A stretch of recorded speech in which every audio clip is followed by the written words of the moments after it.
Part 5, Chapter 1 of The Voyages of Dr. Dolittle by Hugh Lofting. A Great Moment. The next part of our problem was the hardest of all, how to roll aside, pull down, or break open that gigantic slab.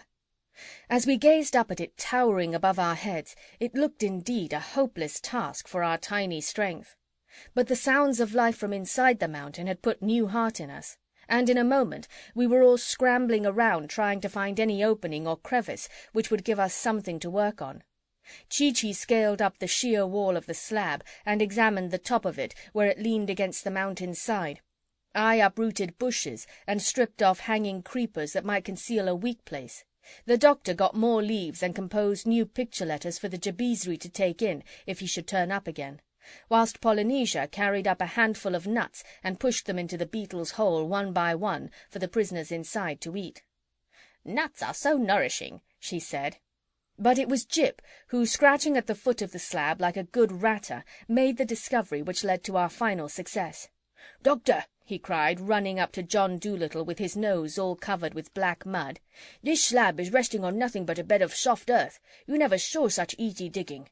I guess the cave behind must be just too high up for the Indians to reach the earth with their hands, or they could have scraped a way out long ago. If we can only scratch the earth bed away from under, the slab might drop a little, then maybe the Indians can climb out over the top."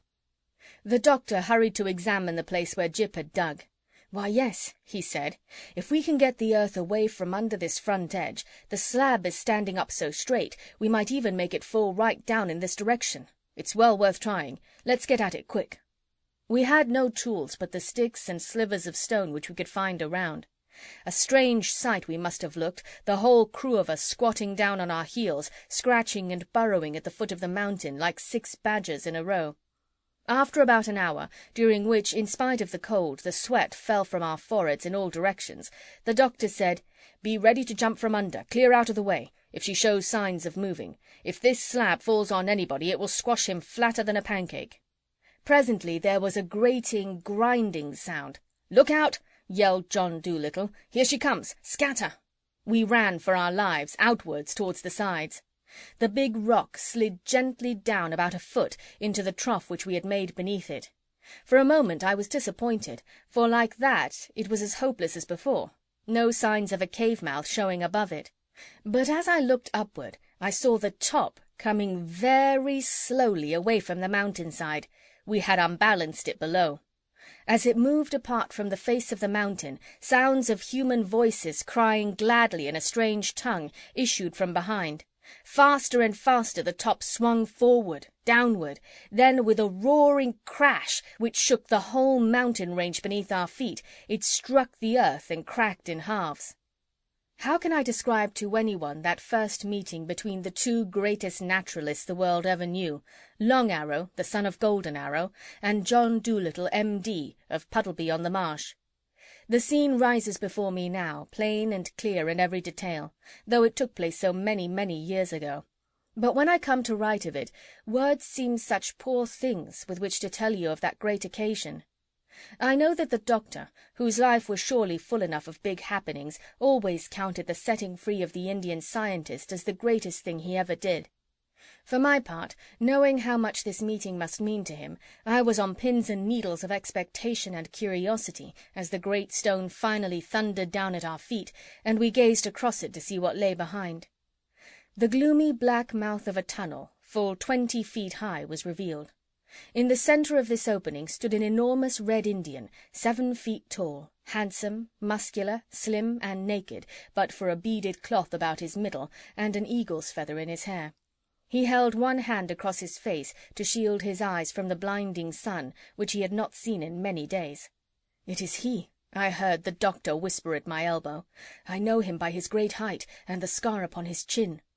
And he stepped forward slowly across the fallen stone, with his hand outstretched to the red man. Presently the Indian uncovered his eyes, and I saw that they had a curious piercing gleam in them, like the eyes of an eagle, but kinder and more gentle. He slowly raised his right arm, the rest of him still and motionless like a statue, and took the doctor's hand in his. It was a great moment. Polynesia nodded to me in a knowing, satisfied kind of way, and I heard old Bumpo sniffle sentimentally. Then the doctor tried to speak to Long Arrow, but the Indian knew no English, of course, and the doctor knew no Indian. Presently, to my surprise, I heard the doctor trying him in different animal languages. "How do you do?" he said in dog talk. "I'm glad to see you," in horse signs. "How long have you been buried?" in deer language. Still the Indian made no move, but stood there straight and stiff, understanding not a word. The doctor tried again in several other animal dialects, but with no result, till at last he came to the language of the eagles.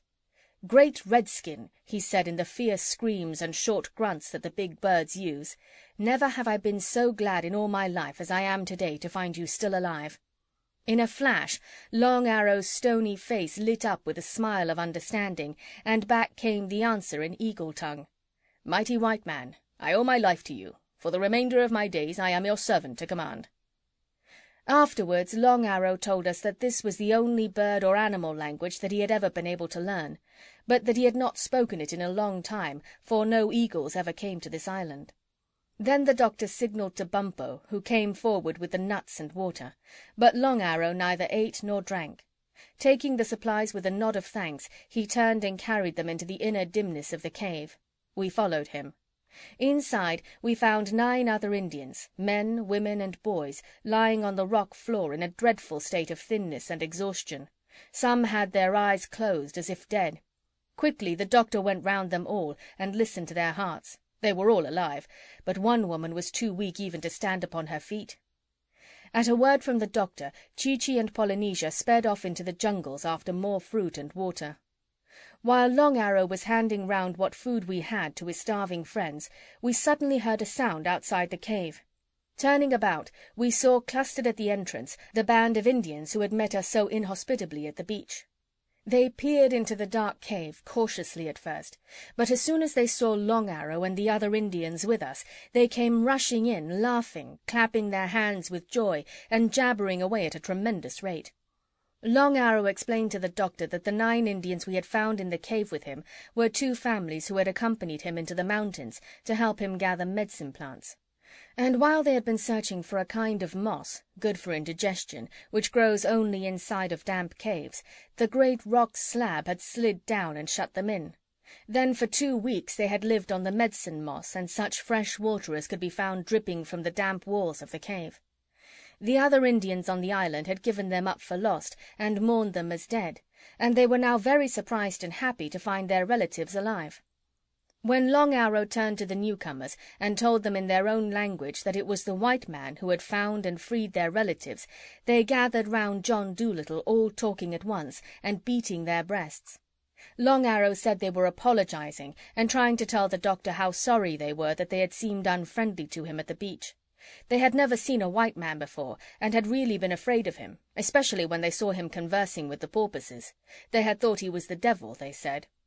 Then they went outside and looked at the great stone we had thrown down, big as a meadow, and they walked round and round it, pointing to the break running through the middle, and wondering how the trick of felling it was done. Travellers who have since visited Spidermonkey Island tell me that the huge stone slab is now one of the regular sights of the island, and that the Indian guides, when showing it to visitors, always tell their story of how it came there. They say that when the doctor found that the rocks had entrapped his friend Long Arrow, he was so angry that he ripped the mountain in halves with his bare hands and let him out. End of chapter 1.